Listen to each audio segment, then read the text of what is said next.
Let's have some real talk about interest rates. In the mortgage world, we use a term called a par rate. If you get a $500,000 mortgage at a par rate, that means your loan is sold to investors in what's called the secondary market for the same price, $500,000. But if that happened, how would anybody make money in the process of writing a mortgage? While a par rate is technically zero cost to you as the consumer, your loan is actually being sold for more than that to investors in the secondary market, so your mortgage lender can get paid. This is nothing new, and it's been happening with nearly every mortgage for decades. What's different today is that it is very hard for you as the buyer to get a par rate on your mortgage.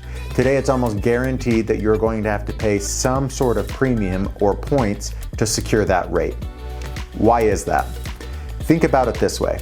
If you're an investor and you're buying a mortgage loan that is worth $500,000, but you're paying an extra $10,000 or $15,000 for it, how are you supposed to make money? Investors make their money on the earnings on an investment over a specific period of time. Ultimately, the interest rate on your mortgage is reflected in the yield that investor who buys your mortgage can expect to earn. But what happens if your loan gets paid off early? What happens if interest rates come down?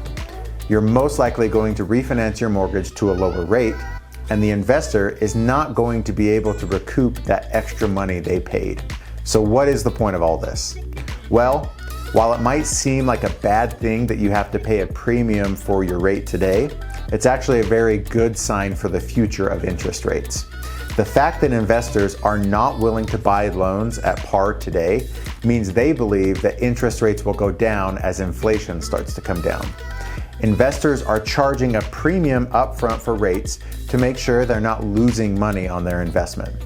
So my advice today is this: marry the home, date the rate.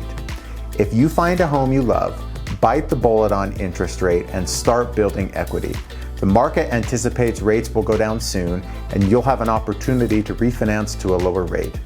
The extra money you'll spend on a higher rate for a little while is nothing compared to the wealth you'll be losing out on by not earning equity on your home. Marry the home, date the rate.